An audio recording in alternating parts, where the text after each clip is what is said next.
Okay, today I'm going to show you how to do an applied I-cord, also known as an attached I-cord or an I-cord bind-off. So first we have to remove our provisional cast-on. I've got a provisional cast-on here and I've knotted the ends so that I know which end to start removing it from. It won't remove from the other end, only this one. And I want to show you where this is on your bag. When you started your bag, you did a provisional cast-on and put a couple knots in this end to show where to start removing it. So we're going to remove these stitches one by one across your cast-on, but I'm going to show you on this bigger piece so you can see it better.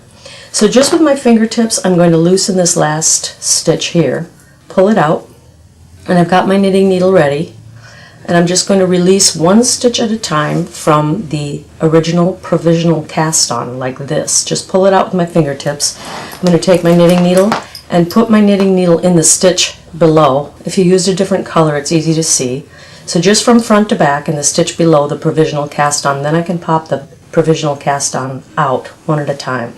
So I'm going in from front to back into the stitch right below the cast-on, pulling it out one at a time. I'm going to repeat this across the whole row.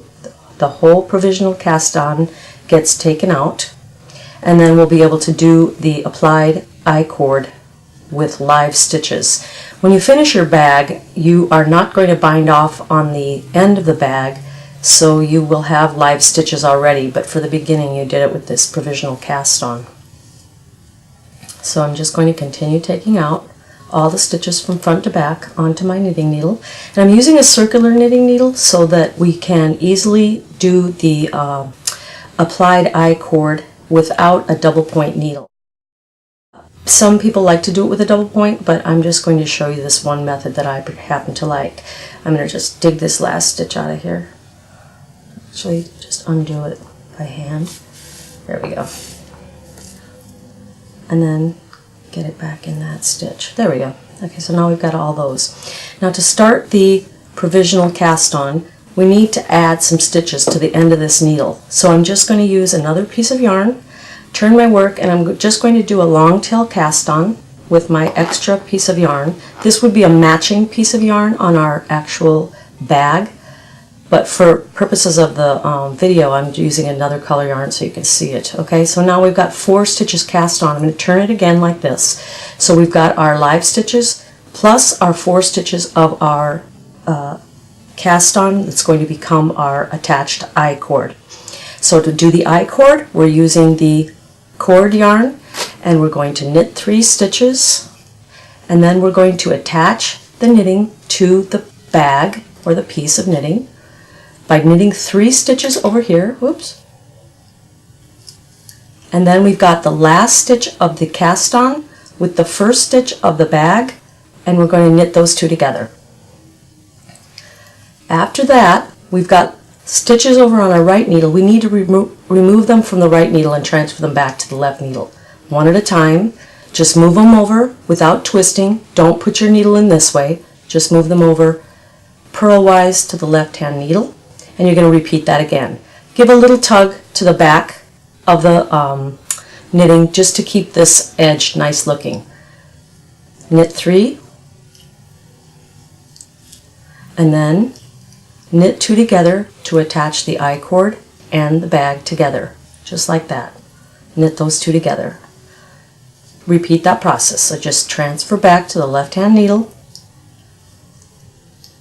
and then give a tug, knit 3,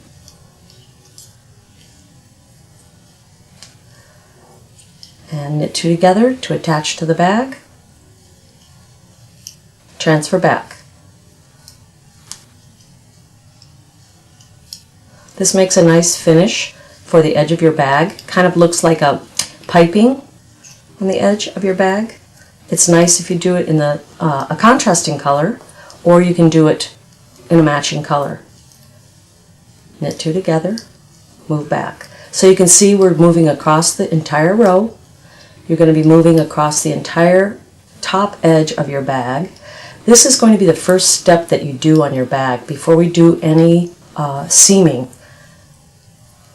Knit those 2 together, transfer back, and then knit 3 again. I'm always giving a little bit of a tug on the yarn. Knit 3, and then knit these 2 together, the bag with the I-cord, and then transfer. And you can see on this thick yarn we've got a nice thick cord along the edge like that. It gives it a nice finished edge, and it's all bound off at the same time.